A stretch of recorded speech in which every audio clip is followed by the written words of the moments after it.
Welcome back, everybody. IGN Live from Comic-Con 2016. It's time to talk about Call of Duty Infinite Warfare. Let me introduce our panel here. Taylor is the narrative director on the game, working a lot on the story, right? Building the narrative. Exactly. Brian is also a writer on the game, but also a performer. Is that correct? Yes. And then David and Jamie are actors in the game. In the game, Yeah. yeah. And you guys had your panel earlier today, not just a couple hours ago, right? Yep. And you debuted a new cutscene, a new gameplay, but it was really about the narrative and the story of the game. Is that right? Yeah. I mean, Call of Duty is this big giant thing, and we all have our part in it. And today was really focused on the narrative. Mm-hmm. And so Brian and I, being kind of some of the creatives behind it, and then having David and Jamie and Jeffrey Nordling, another member of our cast up there, along with my buddy Jeff Nagus. It was great. So how would you summarize the story in Call of Duty Infinite Warfare? Boy. Yeah, how would you do that? Taylor? Yeah. Tell us. 2 sentences. Call of Duty Infinite Warfare. Elevator pitch. Sure. I mean, it's a dark day on Earth. A desperate enemy, a treacherous enemy, has decided to wipe out humanity as we know it, coming home sort of from the stars. And it's the crew of the Retribution, led by Captain Nick Reyes and his men under him, that have to fight off this desperate invasion and basically save Earth single-handedly. That sounds great, right? Yeah. Yeah, I can't wait to play. I'm on board. I want to hear about your characters. Ladies first. Jamie, who do you play? I play Lieutenant Salter in the game. I'm Captain Reyes' partner in the game. Lieutenant Salter and Reyes kind of came up in the ranks together, and as we start the game, the narrative there begins when he gets promoted to captain. So now all of a sudden he's superior, and I have to kind of balance that relationship. He's been my partner our entire careers, and now all of a sudden he's telling me what to do. And she's kind of a ball buster, she's got a little edge to her, so you kind of get to see how that dynamic changes throughout the game. And if I can say, she's also a fine operator and an incredibly skillful warrior. And then David, how about you? I play Sergeant Omar, who's a Marine and incredibly loyal, incredibly tough, and if you want a soldier, someone to stand on, I think he's the guy. He is the first person into a battle and the last person out.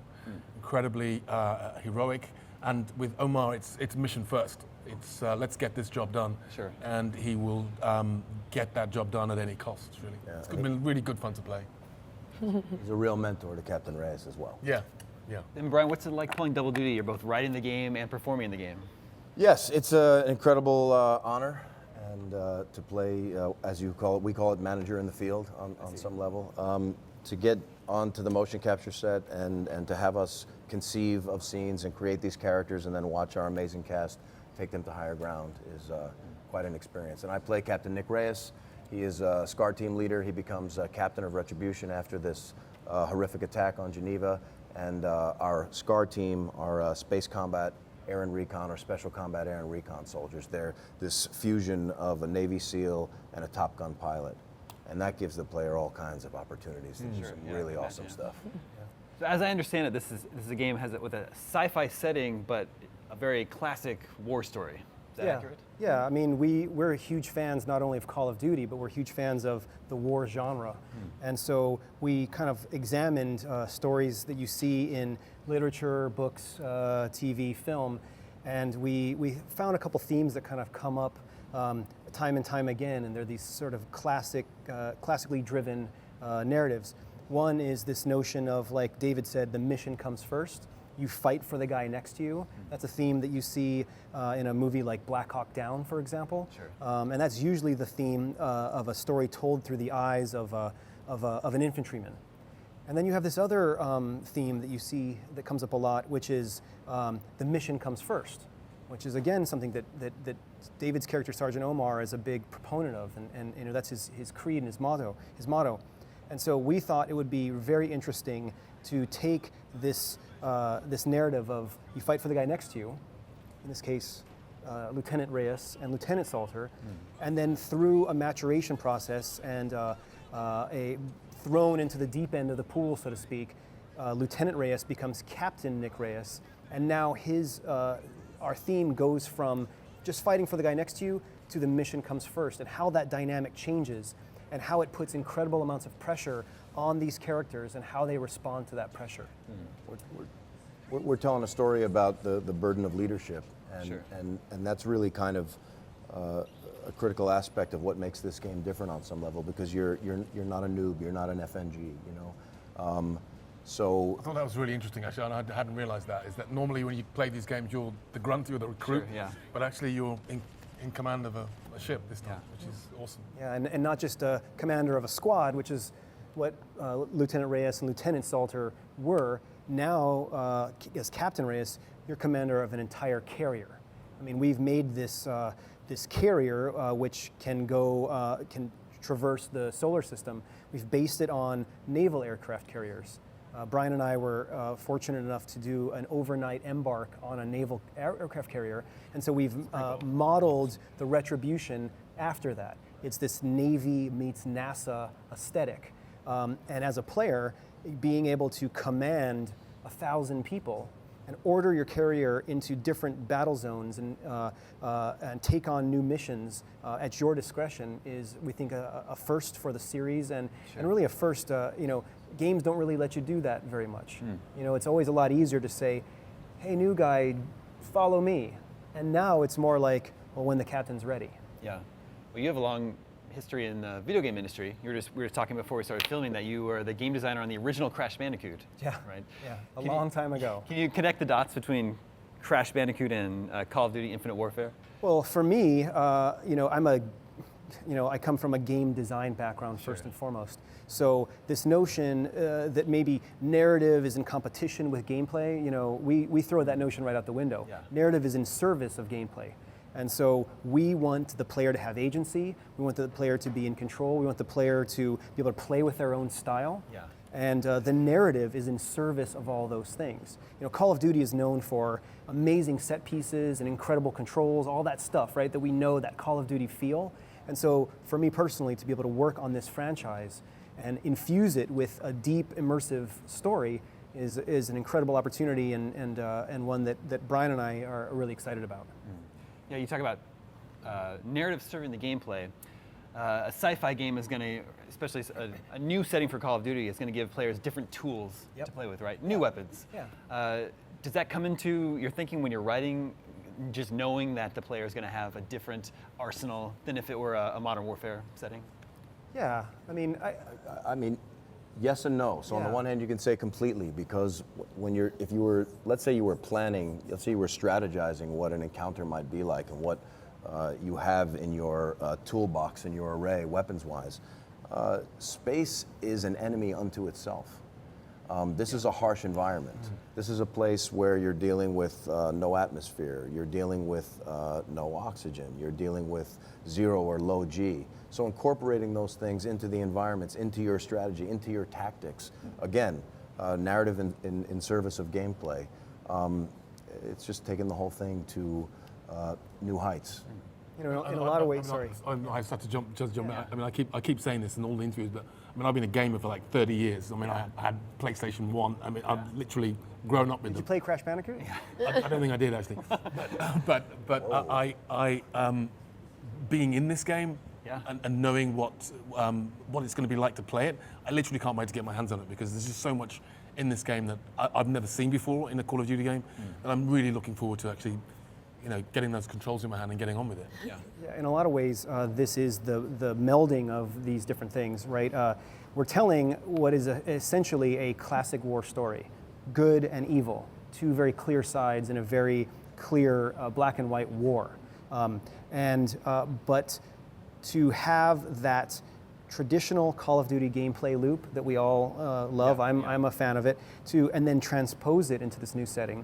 So we have a lot of combat scenarios that take place in familiar settings or in familiar ways, but to then take that combat loop and then transpose it into a new dimension, for example, to be able to go from cover to cover, flanking enemies, which is what you do in Call of Duty, right? You pop out of cover, you take a shot, you move to your next piece of cover.